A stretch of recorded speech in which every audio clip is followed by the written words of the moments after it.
Fala pessoal, sejam bem-vindos a mais um podcast do Pode Isso Nutri. E hoje a gente vai falar sobre o tema da gestação à infância.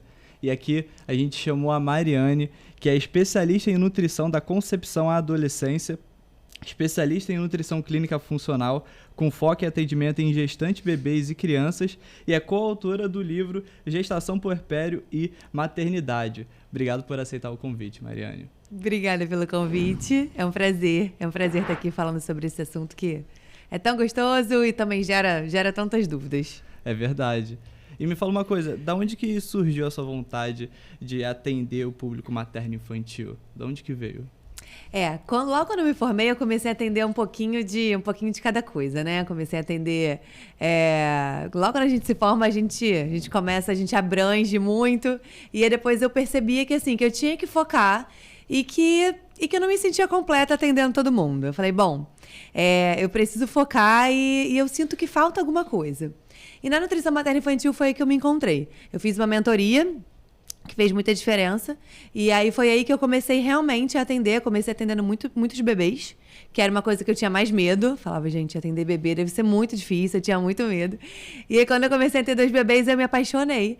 Comecei a atender muito introdução alimentar, que hoje é o que eu mais atendo, na verdade.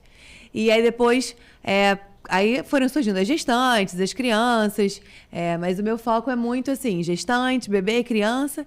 E aí eu comecei atendendo os pacientes, e aí quando eu vi, já estava com volume maior e fui me apaixonando cada vez mais por essa área. Entendi. Hoje você ainda atende pessoal desportivo, clínico, por exemplo? Não, hoje não. Não, hoje não. Hoje eu atendo só mesmo gestante, bebê e criança. Então, assim, emagrecimento, a parte mais esportiva eu não atendo. É o público que você mais se identificou de fato, assim, foi... Com certeza, com certeza. E quando a gente acaba se especializando, a gente foca muito naquilo, né? Estuda mais aquilo e acaba se dedicando mais àquela área. E fez toda a diferença, assim. Hoje eu me sinto 100% completa, atendendo o que eu atendo e é muito bom. Ah, que maravilha. Essa parte de realização que é a melhor parte. É muito bom, né? Porque a gente vê que, caramba, né? Faz sentido, né? Uhum. E a gente vê que, assim, é muito mais do que só um trabalho. É uma missão mesmo. Você vê que é uma missão. E vamos começar do início, falando sobre essa parte de gestação, a importância da nutrição, até mesmo antes da gestação. Porque, assim, querendo ou não, uma coisa que eu vejo bastante, né? Muitas gestantes, às vezes, quando descobre que está grávida, por exemplo, descobre às vezes está no segundo, terceiro mês. Uhum. E tem a importância nutricional até mesmo antes, né? A importância do ácido fólico para a formação do tubo neural que ocorre nas primeiras semanas, né? E aí, explica um pouco melhor assim, sobre qual é a importância de fato da nutrição, até mesmo antes da mulher engravidar, por exemplo. É isso aí, muita gente, quando descobre, aí fica naquela preocupação. Bom, e agora? Agora eu tenho que procurar um nutricionista, ou então não? O que eu faço? Começa a seguir algumas dicas no Instagram.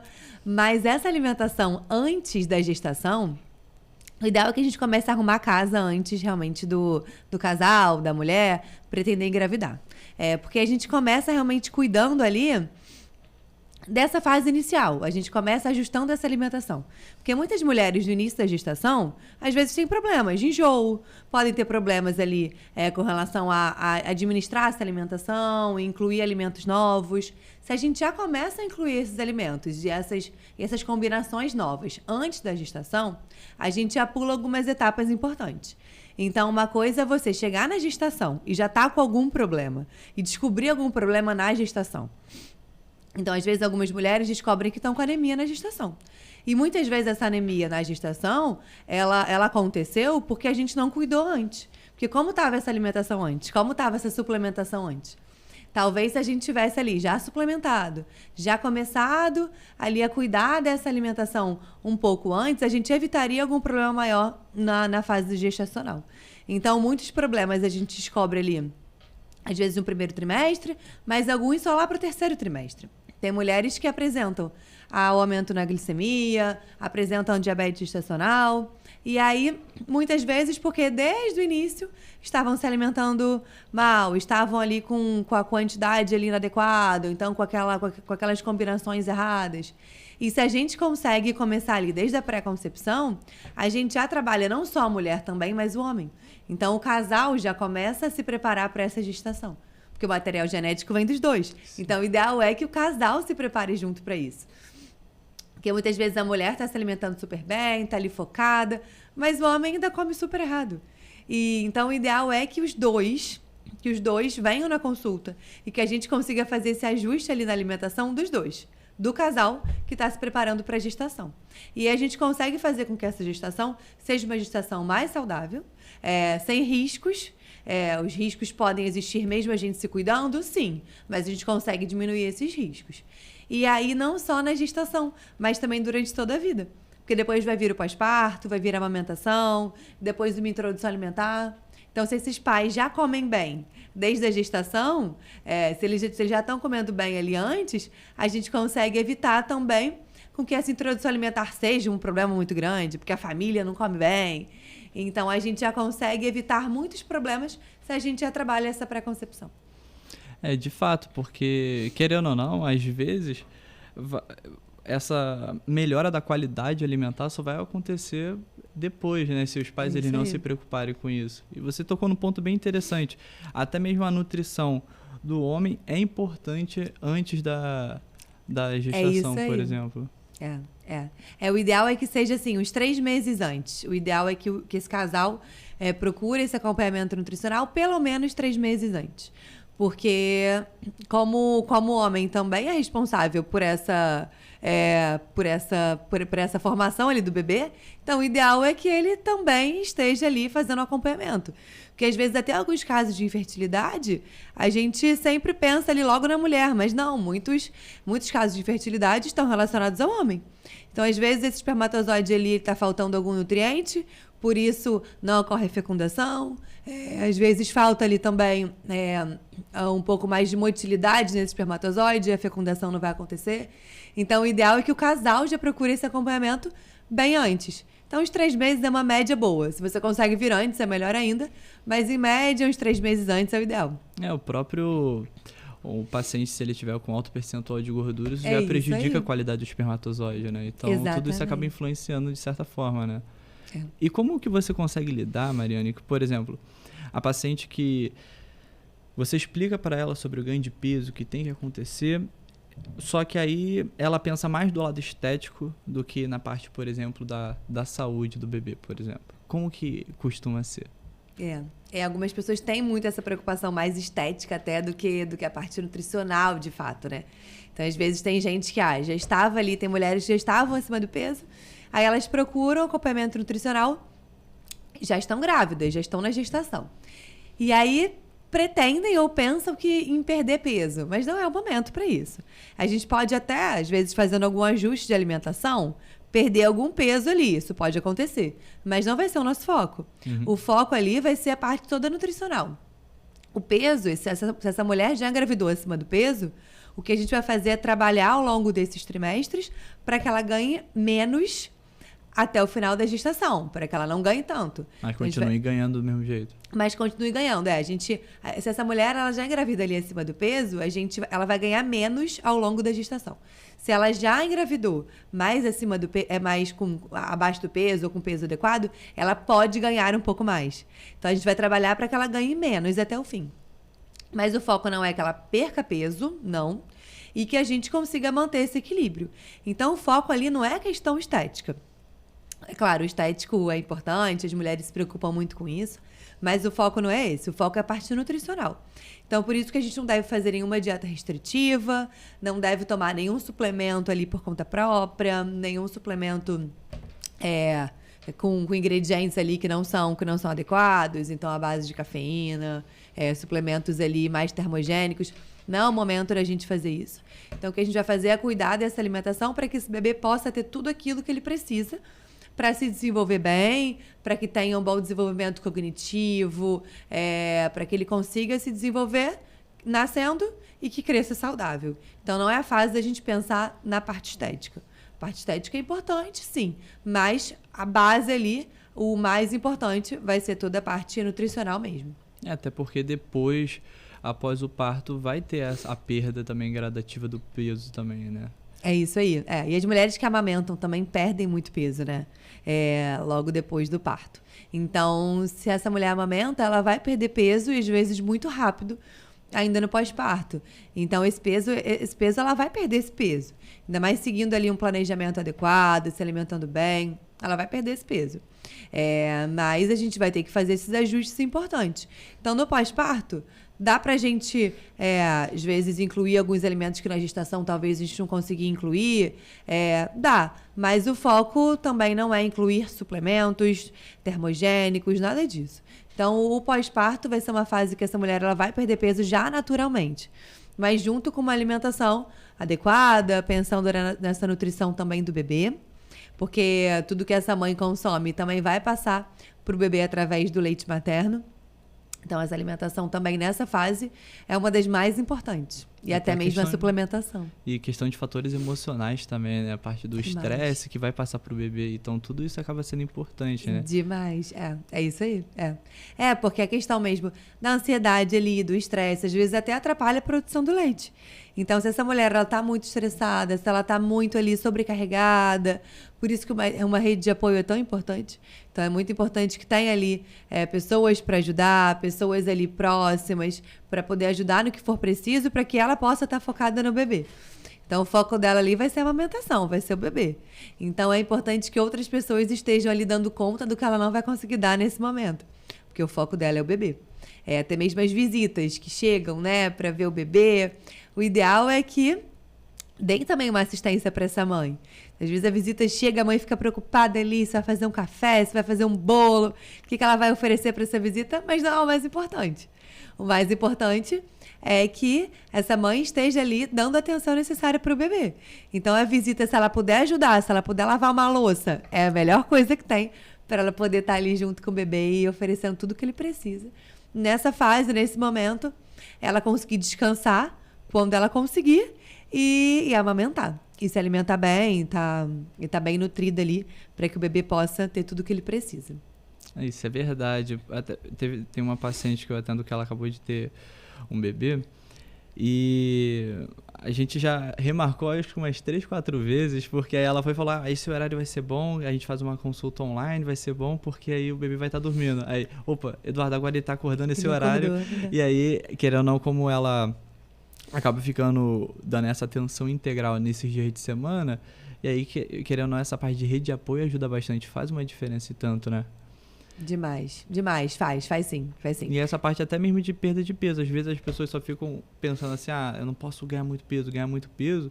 Eu mesmo tenho uma paciente que ela teve bebê tem um ano, mas ela tem muita dificuldade em realmente ganhar peso por conta até mesmo dessa parte da amamentação. Então as pessoas às vezes esquecem de só pensar, não, vou pensar na estética, sendo que isso não vai ser o foco principal naquele determinado momento, né? É isso aí. Não, e tem mulheres que têm muita dificuldade de ganhar peso mesmo. Então algumas perdem muito peso e depois elas têm essa dificuldade de recuperar esse peso. Muito por conta também dessa vida corrida, elas não conseguem fazer uma atividade física, talvez, não consigam se dedicar ali totalmente a dedicação acaba sendo exclusiva ali para o bebê. Ainda mais se essa mulher amamenta até os 6 meses, então é uma amamentação exclusiva. É o leite materno exclusivo, não vai ter nenhum outro alimento além do leite materno. Então, muitas vezes a mãe ela não consegue mesmo fazer uma atividade, ou ela vai voltando muito aos poucos e ela tem essa dificuldade de recuperar o peso. Então, isso às vezes acontece. E é muito isso. Às vezes a paciente não consegue, ou então não, ela tá entrando na consulta, o bebê acorda. Então a gente tem que tentar ir conciliando isso, porque realmente é muito difícil. E às vezes ela até quer, ela precisa daquilo, mas ela não consegue se dedicar 100% porque a demanda ali é muito grande do bebê. É verdade, de fato. E muita gente acaba negligenciando esses fatores emocionais, fatores da alimentação, de suplementação. E algo que a gente tem visto com muita predominância, assim, um aumento muito grande, é de doenças autoimunes. Assim, o número de pessoas, por exemplo, com autismo tem aumentado demais. Sim. Então, realmente, todos esses fatores, até mesmo a nutrição da mãe, principalmente, mas também a nutrição do pai, até mesmo antes da gestação, vai fazer total diferença até para como você mesmo falou, para reduzir esses riscos futuros, né? Porque a gente não fala só de uma gestação saudável apenas, né? Mas todo o caminhar, por exemplo, do bebê, da criança, para que consiga ter uma vida mais saudável de fato, né? E não ter algum tipo de transtorno ou qualquer outro tipo de alguma comorbidade, por exemplo, no futuro, né? Exatamente, quando a gente fala muito de nutrição materno-infantil, a gente fala sobre os primeiros 1.100 dias de vida. Os 1.100 dias, eles compreendem esse período de pré-concepção até os 2 anos de vida, que é uma fase extremamente importante. Nessa fase, essa mãe, esse casal ali, no início, começa a trabalhar essa questão mesmo genética desse bebê, e aí vem a gestação. A gestação, o ideal é que seja uma gestação mais saudável possível, a parte da amamentação e depois uma boa introdução alimentar e esse iniciozinho da infância, até os 2 anos de idade. Então, essa fase é a fase que a gente tem para poder oferecer tudo aquilo que esse bebê precisa, com relação à parte nutricional, mas também com relação à parte afetiva, com relação à parte de contato, de estar junto, contato pele a pele. Isso para o bebê é muito importante, esse vínculo ali com o pai, com a mãe. Então, essa fase é fundamental. Então, por isso que o pai não amamenta, mas ele pode estar junto ali depois botando esse bebê para rotar, ele vai estar ali junto, porque esse contato pele a pele, tanto com a mãe quanto com o pai, são fundamentais para esse desenvolvimento do bebê. Então, é importante que essa família participe da introdução alimentar, é importante que o pai também participe, então a gente acaba criando esse vínculo. E com a alimentação a gente consegue criar um vínculo muito grande. Na gestação, a mãe vai ser responsável ali pelo que ela come, mas o pai vai auxiliar. Na amamentação, os dois vão estar ali juntos. E na introdução alimentar, os dois vão participar ativamente disso. Então, isso vai ser muito importante para esse desenvolvimento e para a gente evitar diversas doenças futuras, com certeza. Então, se a gente expõe esse bebê ao açúcar precocemente, se ele tem contato com o açúcar antes dos 2 anos de idade, a gente acaba fazendo com que ele seja exposto e tenha uma chance maior de desenvolver alguma doença. Uma obesidade, por exemplo, uma diabetes. Então, o ideal é que a questão do açúcar que a gente não ofereça até os 2 anos e a partir dos 2 anos que a gente ofereça moderadamente, não precisa ser oferecido, mas se essa criança for exposta ao açúcar, que seja moderadamente.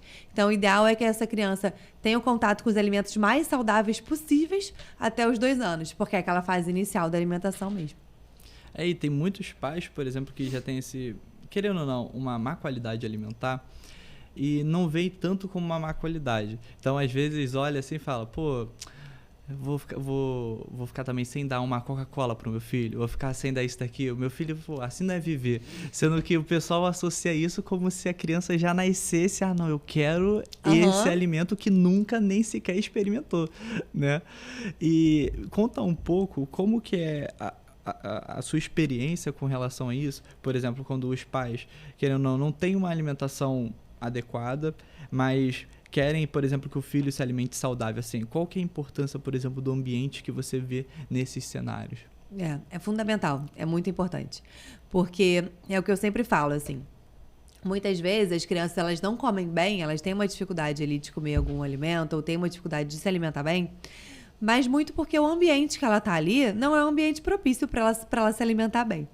Então, o ideal é que desde o início, desde que a gente comece a apresentar os alimentos para os bebês, que esses pais eles participem ali ativamente junto com a criança. Em muitos casos, a criança ela come ele muito sozinha. Então, ela come ele muito sozinha. É o momento do bebê comer. Então, o horário do bebê comer é 11 horas da manhã, sozinho. A família inteira vai comer 1h da tarde. O bebê come 11 horas. Ele come sozinho. Ele não pode colocar a mão na comida. Ele não pode tocar. Ele não pode... A única função que ele tem é abrir a boca e engolir, só. Então, ele não participa dessa refeição. É verdade. Enquanto os pais estão comendo ali 1h da tarde, uma comida completamente diferente. Então, ele não faz parte dessa refeição. Para o bebê, para ele comer bem, é importante que essa família esteja comendo junto com ele. Então, essa refeição ali ser realizada junto, todo mundo comer junto, é uma das coisas mais importantes. É o que eu sempre falo nas consultas de introdução alimentar. Quem é minha paciente sabe, eu falo assim, a coisa mais importante é você comer junto. senta e come junto com o seu filho. E o ideal, se essa família já está comendo bem desde a gestação, desde a pré-concepção, a gente consegue mudar e a gente consegue fazer com que isso seja mais fácil. Agora, se essa família ainda não come muito bem, a gente vai ter que mudar esses hábitos o quanto antes, para que o bebê consiga se alimentar bem, consiga ter essa noção do comer junto. Então, come junto, bota a mesma comida, bota a comida bem parecida, para que o bebê visualize. Em muitos casos, a criança, os pais falam, não, Mari, mas ele não come a comida dele, ele quer comer a minha comida. Mas por quê? Porque a comida é muito diferente. Então, ele vê ali a comida dos pais, uma comida que os pais comem ali com vontade, uma comida aparentemente muito mais gostosa. E a dele, às vezes, é aquela comida toda misturada, toda batida, toda sem graça. Não vai ter graça nenhuma. Por que ele vai querer comer aquilo? Aquela papinha com aquela cor cinza ali. Muito sem graça. Então, o ideal é que o bebê reconheça os alimentos. Que esses alimentos estejam separados do prato, que ele consiga visualizar o que tem ali, para que ele, de fato, consiga comer, mas com prazer, para que ele entenda o que é o comer, para que ele entenda o que é o momento da refeição. Então, esse comer junto é muito importante. Colocar os bebês para comerem junto, assim, sentar junto, para que eles entendam o que é a refeição. Porque se o bebê come muito sozinho, se ele come ali sem contato com ninguém, ele não entende o que é a refeição. Então, ele tem que saber o que é comer, ele tem que saber o que é a refeição. Então, isso faz toda a diferença. E querendo ou não, foi como você mesmo falou. Às vezes tá lá, o pai tá comendo, sei lá, uma batata frita, tá comendo um hambúrguer, mas fala, vai comer seu brócolis e tudo mais. Sendo que, querendo ou não, a criança, o bebê, ele vai se basear naquilo que vê, né? E não o que é dito pra ele fazer ou não, né? E até mesmo entrando nesse aspecto. Por exemplo, às vezes, vamos colocar os pais que têm uma alimentação saudável, mas o filho é muito seletivo. Então, por exemplo, o pai e a mãe foram e ofertaram uma fruta e o bebê acabou rejeitando. De certa forma, deve parar assim, de oferecer essa fruta ou não? Como que normalmente é lidar com essa seletividade, por exemplo? A seletividade ela tem alguns níveis e algumas características. Tem crianças que por volta de 1 ano e meio, 2 anos, começam a selecionar os alimentos. Então, eles começam a mostrar ali o que eles gostam e o que eles não gostam. Isso é normal, isso é natural. Se essa criança, se ela foi exposta ali aos alimentos, e se ela conhece o que ela está comendo, é normal que ela comece a selecionar um pouco. Então, pode ser que ela escolha. Bom, hoje eu não quero comer o brócolis, não. Hoje eu não quero comer a cenoura. Pode ser. E muitas vezes a criança ela vai selecionar e talvez ela selecione ali até por um tempo maior. Então, mas o mais importante é que a gente não deixe de oferecer e não deixe de colocar no prato. Porque se ela passou a rejeitar o brócolis, ela passou ali 1 semana rejeitando o brócolis. Aí a gente passa a não colocar mais o brócolis no prato dela, ela vai entender, ela vai esquecer que esse brócolis existe, ela nem vai lembrar mais do brócolis. E aí a gente acaba taxando essa criança como uma criança que não come o brócolis. Mas da mesma forma que se a gente continua colocando esse brócolis no prato, ela, de uma hora para outra, ela pode comer esse brócolis sem muita explicação. Então, às vezes, as crianças passam a rejeitar o alimento, mas elas voltam a aceitar esse alimento depois de uma hora para outra. Então, se a gente deixa de colocar o alimento no prato, ela esquece daquele alimento. Então, é importante não deixar de colocar o alimento. Se ela está rejeitando o brócolis, ok. Mas não deixe de colocar ali, mesmo se ela não for comer. Porque de uma hora para outra, pode ser que ela coma. Sem explicação, pode ser que ela come e que ela aceite esse brócolis. Então, não deixar de expor a criança é importante. Então, deixa ela ali visualizando o alimento. Mesmo ela não comendo, tudo bem. Não é para forçar, não é para falar que ela tem que comer de qualquer jeito. Não, deixa ali. Tudo bem, você não quer comer o brócolis? Então tá, vou deixar aqui. Se você quiser provar, você pode provar. E a criança, ela vai entendendo, ela vai visualizando, ela vai vendo que aquilo é normal. Agora, quando a família fica ali muito tensa, muito nervosa e quer obrigar a criança a comer, quer forçar a criança a comer, e pega a colher, quer fazer com que a criança coma de qualquer jeito. Quase como uma ameaça, né? Aí a criança vai entender que a refeição não é um momento legal para ela. É uma coisa ruim ali, é desconfortável. E a criança, às vezes, vai rejeitando vários alimentos. E ela começa a rejeitar vários. E aí chega um ponto, muitas vezes, que passa a ser realmente uma seletividade, uma dificuldade alimentar, uma coisa mais grave, e que aí tem que ser feito um acompanhamento. Às vezes tem que fazer uma terapia alimentar, tem que ter um acompanhamento com uma fono, tem que ter um acompanhamento com uma TO, para poder ajudar nisso. Porque muitas vezes a criança ela seleciona tanto, a seleção ela tá tão grande, que a gente acaba ficando sem opções. Tem crianças que têm dificuldade em tocar no alimento, em colocar a mão, não consegue levar a boca.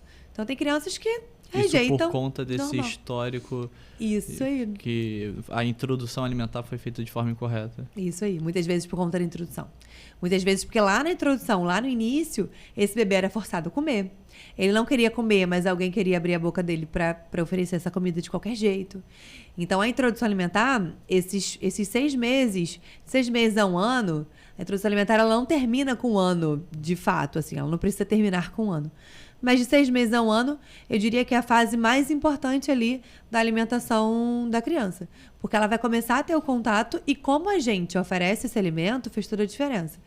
Então, se a gente força, se a gente obriga a criança a comer, se esse ambiente da refeição é um ambiente estressante, é um ambiente de gritaria, é um ambiente de ameaça, ela vai crescer tendo isso como uma regra. Então, ela vai entender que a refeição é um momento ruim, que não é um lugar legal para ela estar. Então, para ela é importante que seja um ambiente gostoso, que seja um ambiente tranquilo. É o momento de comer, todo mundo vai comer. Vamos colocar comida na mesa, todo mundo vai comer. E não aquela coisa de, bom, tá na hora do bebê comer. Vamos esquentar comida, ele tem que comer de qualquer jeito. Ai, meu Deus, ele não comeu, o que vai acontecer? E é normal o bebê não comer. Isso pode acontecer. Um bebê de 6 meses, na introdução alimentar, é normal ele não comer. Talvez ele não vai comer. No início, pode ser que ele não coma. Ele tá na introdução, ele tá no comecinho de tudo. Então, se a gente força ele a comer no início, talvez a gente vai gerar um problema maior lá na frente. Agora não, se a gente respeita essa introdução, se a gente respeita o tempo dele, lá na frente ele vai ter autonomia e ele vai saber uma coisa que é muito importante, que muitos adultos não sabem, que é sobre o sistema de fome e saciedade. Um bebê, ele tá no início da introdução alimentar, ele vai comer o quanto é suficiente para ele. Ele não vai comer mais do que ele deveria. Ele vai comer o quanto é suficiente. Muitos adultos, né, e a gente come ali às vezes porque a comida tá com uma cara boa, a comida tá gostosa, a gente come além do que a gente deveria. Agora, um bebê, ele tem um mecanismo de autorregulação. Então, ele sabe exatamente até quanto que ele vai comer. Então, se ele quiser comer mais, ele vai comer. Mas se ele não quiser comer, tudo bem. E a partir de 1 ano, 2 anos, muitas crianças diminuem um pouquinho essa quantidade também. Aí é que os pais ficam muito preocupados. Bom, ele comia muito, agora ele está comendo menos. Mas isso vai acontecer. A partir de 1 ano, 2 anos, essa quantidade talvez ela diminua um pouquinho ou ela se estabilize. Porque a velocidade de crescimento e de ganho de peso do bebê, ela dá uma diminuída. Então, ele não cresce mais tanto de um mês para o outro como ele crescia quando ele era pequenininho. Então, isso pode acontecer. A quantidade de comida ela vai estabilizar. Então, às vezes, a criança ela não está nem seletiva. Ela só não está comendo tanto. Às vezes, ela não come ali tanto quanto os pais esperam. Então, é importante, assim, reduzir essa expectativa também da família. Talvez seja só uma questão de alinhar as expectativas. E não de que o bebê não come, de que a criança está comendo mal. Então, é importante entender isso também. Você vê como que é importante a presença de um profissional nessa hora, né? Porque às vezes a pessoa olha, como você mesmo falou, o bebê tá lá, tá com 6 meses, tá com 1 ano, e tá com um volume maior, né? Bastante frequência. E aí depois vai chegando, vai ficando mais velho, e aí vai tendo essa redução na ingestão total. E aí os pais às vezes olham para isso e falam, pô, tem acontecendo alguma coisa de errado, e aí tem essa forçação de barra, né? Começa a ter ameaça, essas coisas todas. E você falando, isso realmente faz muito sentido, porque é só a gente observar. Imagina, às vezes na casa tem algo completamente assim, um ambiente completamente caótico dos pais forçando a criança a comer, e aí ela chega numa festa, todo mundo sorrindo e tudo mais, aí tem doce pra caramba e tal, e aí a pessoa vai e começa a associar que isso é bom, uma coisa, é momentos prazerosos, momentos de alegria e felicidade, e ali tem que comer, uma coisa completamente forçada, né? E às vezes a pessoa não é nem seletiva. Já vi crianças, por exemplo, que os pais botam, vamos supor, bota o brócolis, aí bota em cima arroz e feijão, pra criança não ver o brócolis. E a criança come o brócolis.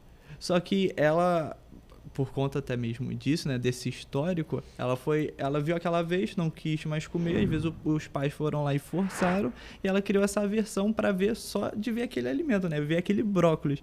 E quando come, vê que a criança consegue comer. A criança não gostei desse alimento e tudo mais. A questão é propriamente desse visual. Então, como que é importante esse processo não ser algo realmente insistente, né, também, né? É isso aí.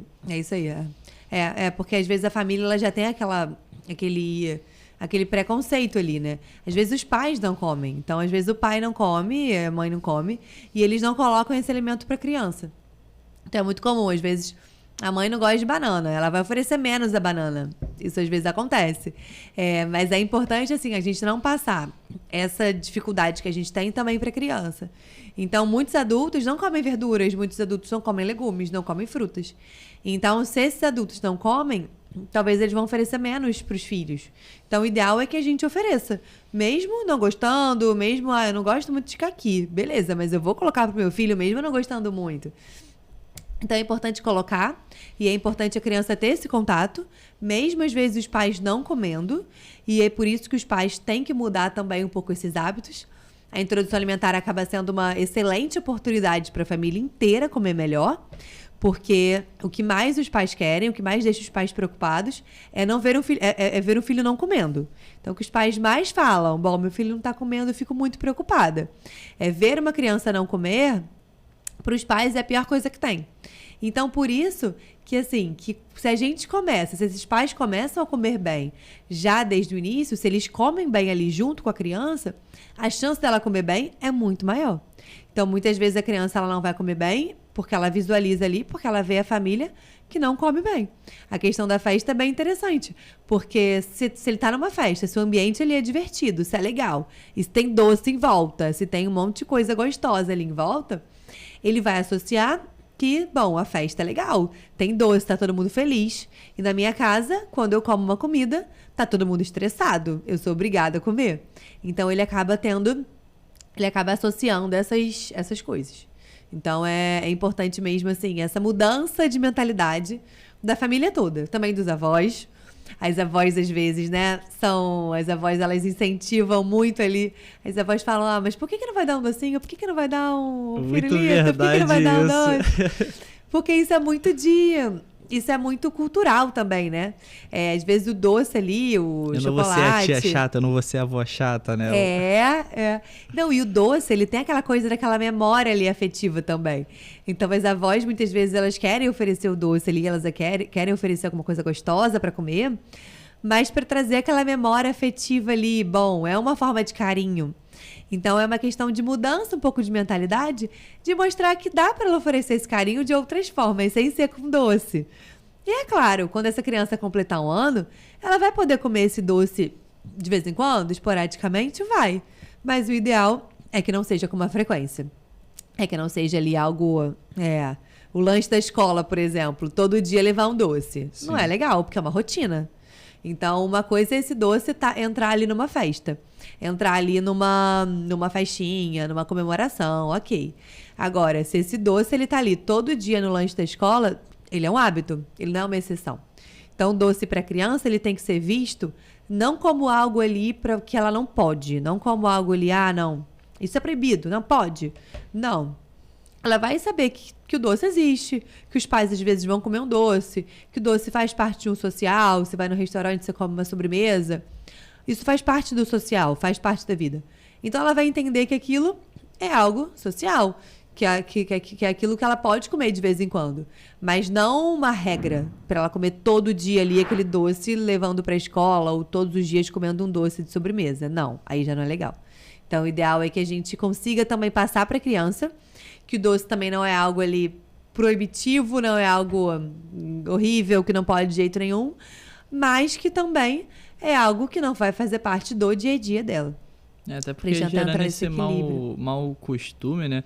Imagina, diversas exposições em casa, com doce, alimentos com muito açúcar e gordura, diversas vezes, desde a parte, assim, desde quando o filho acorda, né? Porque Muitas casas têm o quê? Vou dar um achocolatado pro filho. Aí à tarde tem, o meu filho vai comer alguma coisa, toma uma Coca-Cola. Aí isso aqui. Então, assim, é um ambiente todo extremamente, assim, altamente palatável. Então, de fato, você mudar depois disso, não é que é impossível, né? Mas realmente fica um desafio bem maior. Porque essa questão, como você me falou, para ter essa exposição para a criança, isso quer dizer que os pais estão com esse hábito, né? Então, essa questão de ter essa mudança não só para o bebê, mas ter a mudança também para os pais. Então, ter essa reeducação alimentar. Por isso que é importante, como você comentou, que acontece no seu consultório, né? Que aí você faz a reeducação alimentar com os pais junto com a criança, né? Que aí ocorre esse complemento que vai dar muito mais certo do que se fosse apenas, a criança tem que fazer isso, aquilo, do que o contrário, né? É isso aí. Porque muitas vezes a criança vai chegar, essa criança vai crescer, vai virar um adulto, e esse adulto ele vai estar comendo muito mal. E aí, a gente resolver um problema maior ali, acaba sendo mais difícil do que se a gente começa ali na infância. Porque a infância é o momento da gente começar a construir esses hábitos. Então, se a gente começa a construção dos hábitos saudáveis, quando ela for um adulto, ela vai ser um adulto ali que já tem esses hábitos mais bem estabelecidos. Agora, se a gente tem que consertar isso lá na frente, e às vezes não só no adulto, mas na criança um pouco mais velha, criança ali com 10 anos, com 11 anos, já fica um pouco mais difícil porque ela já tem aqueles hábitos já bem implementados. Então, a gente tem que fazer essa mudança aí de hábito, incluir alimentos que ela goste, junto com alimentos novos, para a gente tentar aí chegar no equilíbrio. Perfeito. E até falando com relação à parte de introdução alimentar, como você já fez colaboração para um aplicativo Mundo BLW, né? Explica um pouco sobre como que seria esse método. O BLW, assim, é uma abordagem, na verdade. A gente tem algumas abordagens de introdução alimentar, né? Tem o BLW, tem a tradicional e tem a participativa. O BLW, o objetivo principal é que essa alimentação seja guiada pelo bebê. Então, o bebê que vai conduzir esse alimento à boca. Então, ele que vai conduzir. Quando a gente fala de uma introdução alimentar tradicional, por exemplo, não é aquela papinha de antigamente, tudo batido, não. São os alimentos separadinhos, amassados, e a gente pega a colher e leva essa colher à boca do bebê. No BLW, não. Ele que pega o alimento e leva até a boca.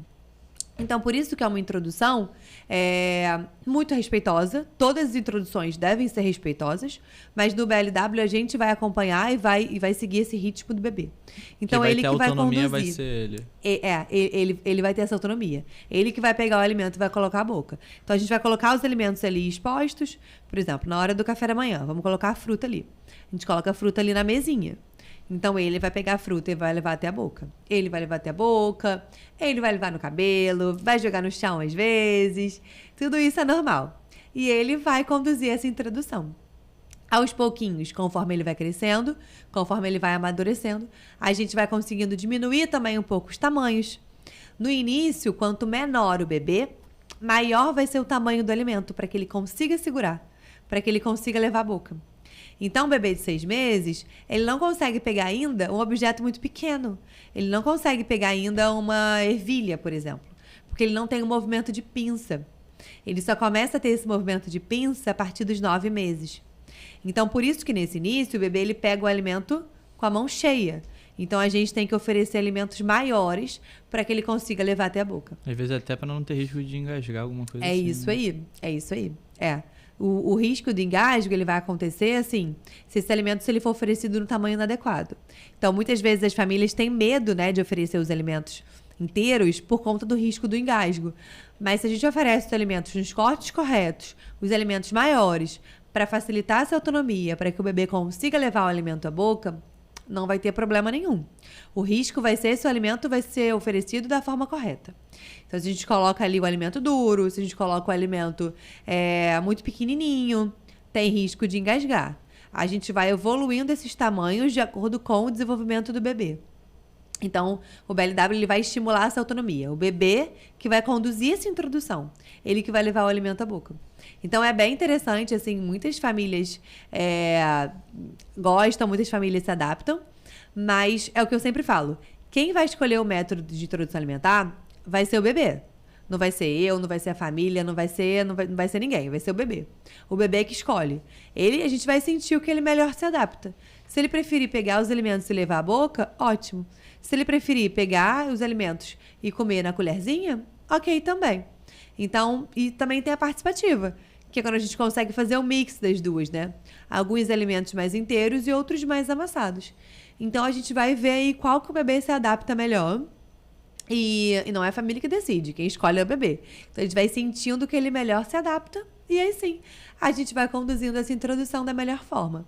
Então, não é para ter pressa, também não precisa ter uma regra. Ah, não, tem que ser BLW, tem que ser tradicional. Não, a gente vai sentindo e vai ver o que vai ser melhor para o bebê. Entendi. Que ele melhor se adapta.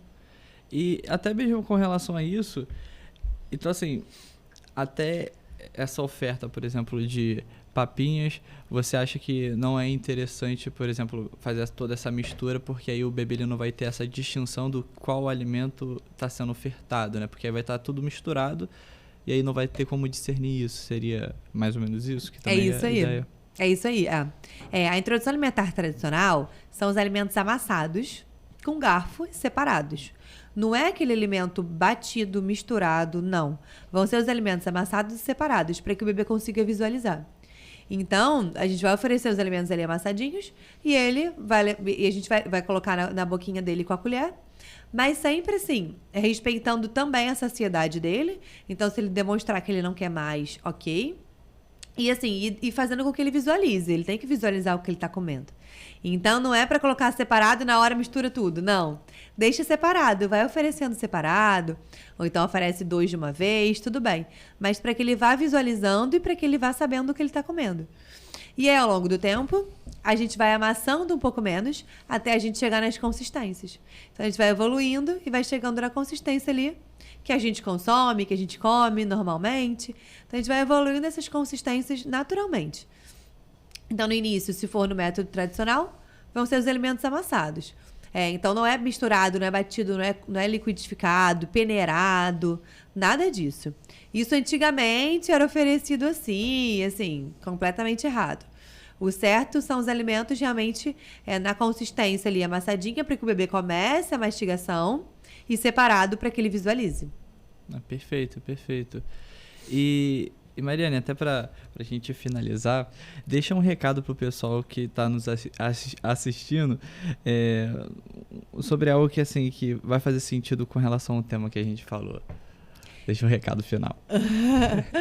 Eu acho muito importante, assim, que essa família ali, né, que pretende ter um bebê, tem essa consciência já desde o início, que essa família entenda que é uma responsabilidade muito grande, mas é para ser uma coisa leve.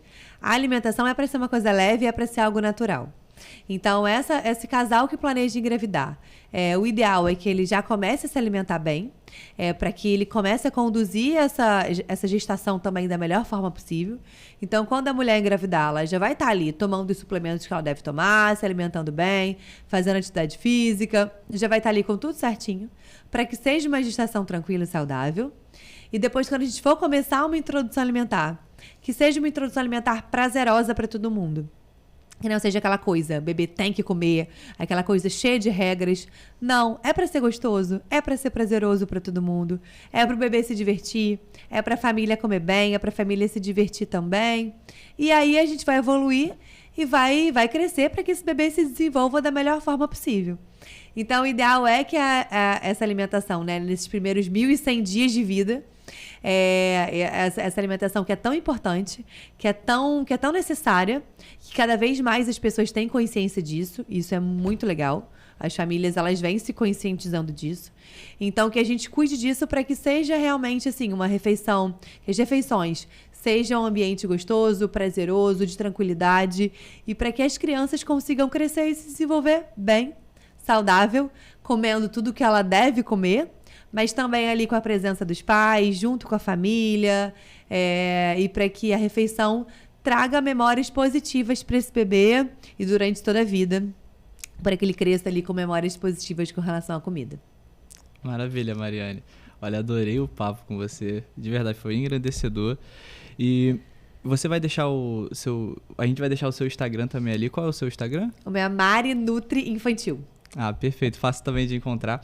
E caso vocês tenham alguma dúvida, é só vocês colocarem no comentário ali do YouTube, que a Mariane também vai lá e responde, tá bom? E também vocês vão ter o Instagram para acessar e tirar as dúvidas com ela, tá bom?